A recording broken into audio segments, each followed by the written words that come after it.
everyone, it's always a pleasure to welcome you again to House News. In this episode, we present you the latest information coming from the House of Representatives of Indonesia. So now let's have a look at our headlines for today.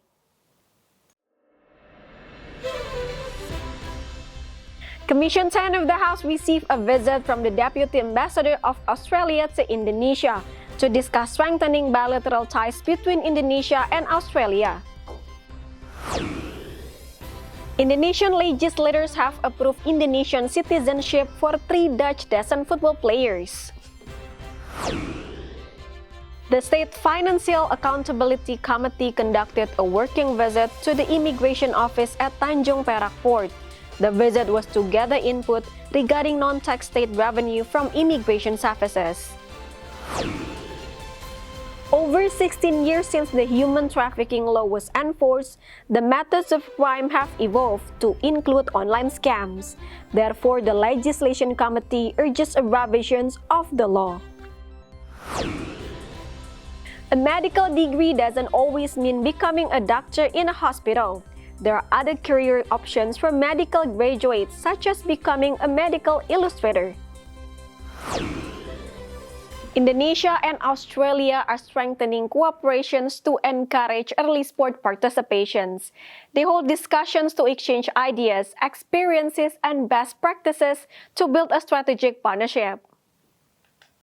Chairpersons of Commission 10 of the House, Hetifah Syaifuddin, highlighted the progress in sports cooperations between Indonesia and Australia. She emphasized Indonesia should promote interest in competitive and traditional sports at early age.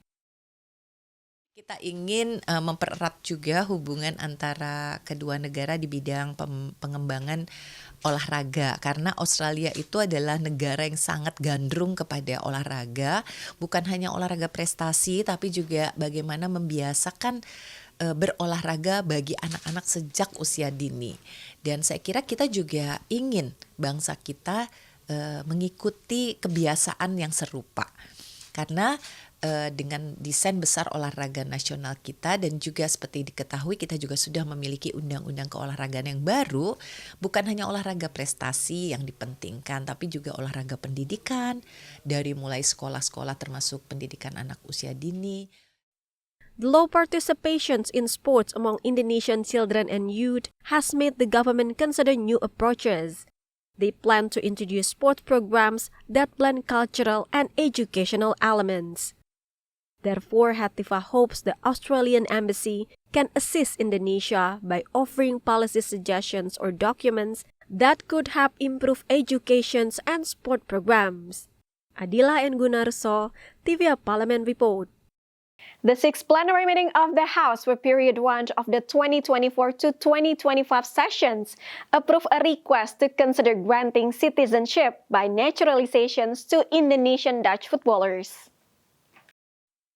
Vice Speaker for Politics and Security Sufmi Dasko Ahmad chaired the 6th plenary meeting of Indonesia's House of Representatives for period 1 of the 2024 to 2025 sessions. The session officially approved the naturalizations of 3 foreign football players, Kevin Dex, Noah Leatomu, and Estela Loupati. With this approval, the 3 footballers are now recognized as Indonesian citizens and will be able to play for the Indonesian national football team. Sebelum itu kami meminta persetujuan pada rapat paripurna hari ini apakah permohonan, pertimbangan dan pemberian kewarganegaraan Republik Indonesia atas nama Saudara Kevin Dix, Saudara Noah Johanna Christina Cornelia Leatomu dan Saudari Estela Requel Loupati dapat disetujui. Meanwhile, chairpersons of Commission 10 of the House, Hetifah Syaifuddin, hopes the naturalization would motivate the Indonesian national football team to become more competitive. She believes these new players will strengthen the team, leading to more achievements in international tournaments. Terima kasih semuanya anggota DPR RI yang sudah menjalani rapat paripurna dengan lancar. Setelah kemarin kami di Komisi 10 dan Komisi 13 memutuskan untuk menerima permohonan kewarganegaraan atas nama Kevin Dix, iya, dan juga tentunya Noah dan Estella. Nah, mudah-mudahan bisa memperkuat timnas kita, termasuk timnas putrinya yang makin keren. Nih berkat dukungan teman-teman nih. Terima kasih. Adila and Julian, TVA Parliament Report. The State Financial Accountability Committee visited the Class 1 Immigration Office in Tanjung Perak and praised the innovations of the online passport program implemented by the Directorate General of Immigration. Vice Chairperson of the State Financial Accountability Committee or BAKN of the House, Herman Hairon mentioned the Directorate General of Immigration has supported BAKN's goal to increase non-tax state revenue or PNBP. He asked the immigrations to maintain the programs by improving the standards for public services on immigration document. In addition to online passport, the Directorate General of Immigrations can increase PNBP by optimizing residency permits to foreigners visiting Indonesia. Additionally, they can boost revenue by raising fines for foreigners who overstay. Paspor online ini juga memberikan trigger pendapatan. Bahkan kalau melihat dari pendapatan PNBP, itu meningkatnya luar biasa, ya. Jadi tinggi sekali, termasuk juga pelayanan Tanjung Perak ini juga meningkat tadi hampir 124% pendapatannya. Nanti BAKN juga harus mendalami kembali dan kemudian bisa merekomendasikan terkait dengan regulasi-regulasi yang sesungguhnya ini bisa meningkatkan pendapatan bagi negara. Contoh misalkan terhadap warga negara asing yang overstay. Furthermore, Herman Hairon said the findings from his visit to the Tanjung Perak Immigration Office will help BAKN make recommendations to increase state revenue from non-tax sources. From Surabaya, Fajar Ilhami, TVA Parliament reports. We still have more updates coming from the human trafficking law after the break, only on House News.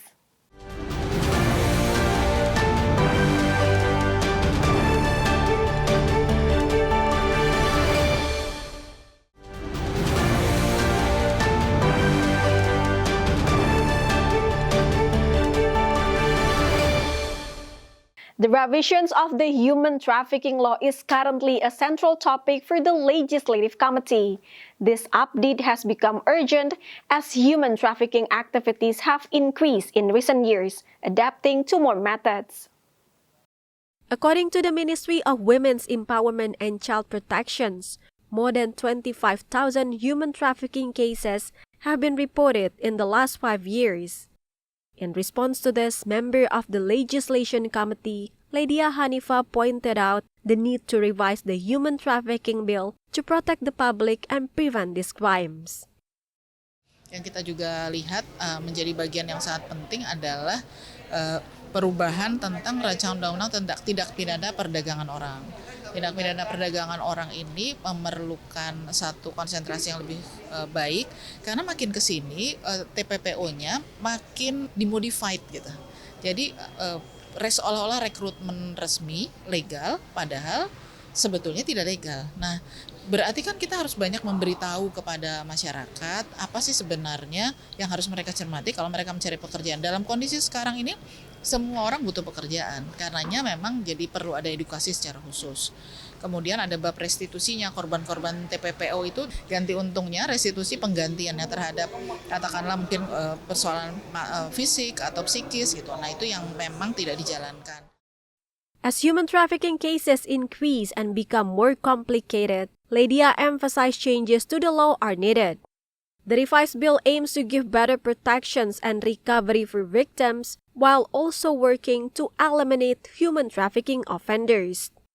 Halim and Christio, TVA Parliament Report. In a hearing meeting with the Institute for Criminal Justice Reform, Commission 3 of the House highlighted insufficient storage facilities for confiscated goods in Indonesia, which are essential for handling items taken in criminal cases. Member of Commission 3 of the House Endang Agustina points out the importance of state-confiscated object storage house or rupbasan. These facilities ensure the items can be used as evidence in legal cases and protect them from being misused. Salah satu yang kami soroti adalah keberadaan rumah penyimpanan benda sitaan. Nah, menurut KUHP itu, yang kemudian ditindaklanjuti dengan PP 27 tahun 83, itu benda sitaan harus disimpan di rumah penyimpanan benda sitaan. Tapi faktanya sampai sekarang itu tidak semua. Mungkin lebih banyak yang tidak ada rumah penyimpanan benda sitaan. Padahal rumah penyimpanan benda sitaan itu sangat penting. Karena untuk menyimpan benda sitaan yang terkait dengan pembuktian pidana itu sendiri. Itu adalah bukti petunjuk yang harus diadakan, yang harus dihadirkan pada saat persidangan. Tetapi jika itu tidak ada, penyimpanannya ini yang dikhawatirkan. Currently, there are only 64 rupbasan facilities across Indonesia, comprising 35 Class 1 and 35 Class 2 facilities. This number is still far from adequate. Government Regulation Number 27 of 1983 mandates each district and city should have its own rupbasan. Andrian Tegar, TVA Parliament Report. Commission 1 of the House urges increased funding for the National Cyber and Crypto Agency to improve Indonesia's cybersecurity and strengthen its ability to handle cyber threats and challenges. Member of Commission 1 of the House Juniko Siahaan explained the growing number of data breaches in Indonesia is not only caused by human errors like fraud or weak password management, but also by insufficient funding for cybersecurity. He emphasized in today's modern era, the internet and digital technology have become essential needs. Therefore, the government has an obligation to provide, ensure, and safeguard citizen personal data from cybercrime threats. Jadi negara yang besar hari ini adalah negara yang secara digital juga mampu menjaga semua kebutuhan dan menyediakan semua kebutuhan-kebutuhan yang bisa menopang pekerjaan-pekerjaan ataupun sumber-sumber ekonomi yang hari ini sangat dibutuhkan. Negara ini butuh sumber-sumber yang baru. Negara juga harus bisa menjaga, menyediakan platformnya. Sudah disampaikan tadi, sangat lengkap. Tapi ada satu hal yang juga tidak bisa kita pungkiri. Di periode-periode lalu, BSSN ini tidak mendapatkan anggaran yang cukup. Ya, kita bicara BSSN ini garda terdepan, Kominfo garda terdepan. Karena apa? Ini ada serangan-serangan yang bukan lagi serangan-serangan militer seperti yang terjadi, tapi perang asimetris. Furthermore, Juniko urged the government to provide enough funding for the National Cyber and Crypto Agency or BSSN to effectively carry out its duties in managing and overseeing cybersecurity in Indonesia. Andini and Angga, TVA Parliament Report. A hospital in Indonesia has mini zoo offering to its young patients. Special report only for you, only on House News.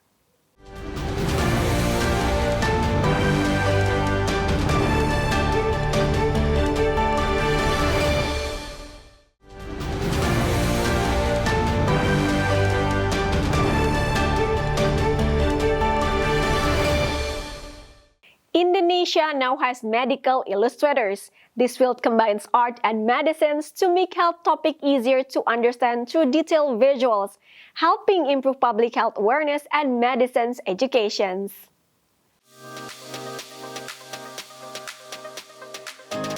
Uti Nilamsari is Indonesia's first medical illustrator. Although she studied medicines at the University of Indonesia, her true passion was art and design. Despite not initially wanting to pursue medicine, she followed her parents' wishes, but found a way to combine her love for drawing with her studies by illustrating medical content. After completing her degree, Uti went on to study medical visualizations and human anatomy at the University of Glasgow.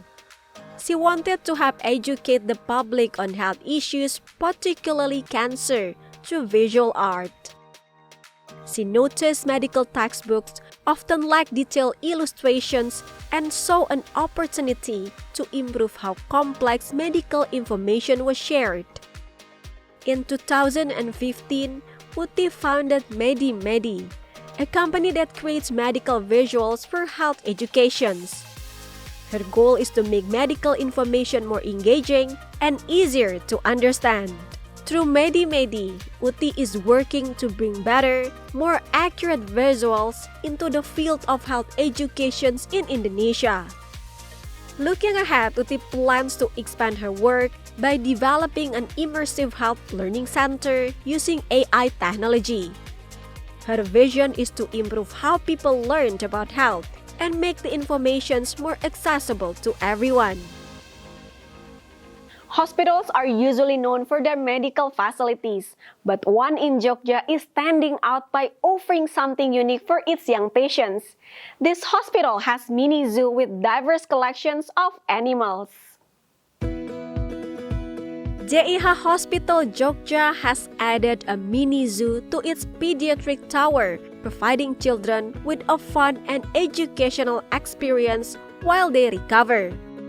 This mini zoo is the first of its kind in Indonesia, offering a diverse collection of animals. Located inside the hospital, next to the children's wards on the 3rd floor, the mini zoo allows children to enjoy the animals without leaving the building. Some patients' rooms even have windows connect directly to the zoo. Thus, children can watch the animals from their beds. The mini zoo at the hospital is home to several animals, including African grey parrots, civet cats, platinum nyam-nyam snakes, sulcata tortoises, Holland lob rabbits, and blue iguanas. These animals are cared for by trained professionals who ensure their well-being. The idea for the mini zoo was inspired by similar setups in Australia. The zoo is part of the hospital's commitment to making the healing process more enjoyable and less stressful for children. Research suggests being around animals can reduce stress and improve overall well-being, which can lead to faster healing. The pediatric tower where the mini zoo locates was created as the growing number of pediatric patients at the hospital. With about 1/3 of the hospital's patients being children, the tower includes 42 beds and provides specialized care for 13 pediatric consultants. It is equipped with ICU for neonatal and pediatric, a playground, and updated medical technology, ensuring that children receive the best care while enjoying a healing atmosphere. Regular exercise is one of the most effective ways of improving overall health and well-being levels. In fact, most people admit that they should exercise more often. Exercise is good for your heart, bones and muscles, weight and sleep. Staying fit can even help you live a longer, healthier life. You'll get more benefit from exercise if you make it a regular habit rather than a once-in-a-while heavy activity. Even small amounts can do your body some good. Just 10 minutes of exercise each day can lower your risk of heart disease. Begin with manageable exercise sessions that fit your current fitness level. As you build strength and endurance, gradually increase the intensity, durations, or frequency of your workouts. This helps prevent burnout and reduces the likelihood of injury. Choose exercises or physical activities that you genuinely like. Whether it's dancing, cycling, hiking, swimming, or playing a sport, finding activities you enjoy increases the likelihood that you will stick with them long-term. Developing a habit takes time, so be patient with yourself. Don't get discouraged by setbacks or missed workouts. Instead, focus on getting back on track and staying consistent in the long run. Remind yourself of the numerous benefits of regular exercise, such as improved mood, increased energy levels, better sleep, and overall health. Keeping these benefits in mind can reinforce your commitment to regular exercise. And that information wraps up our house news for today. I'm Reni Minariu and all the crew. Thank you for watching. We'll see you again next time.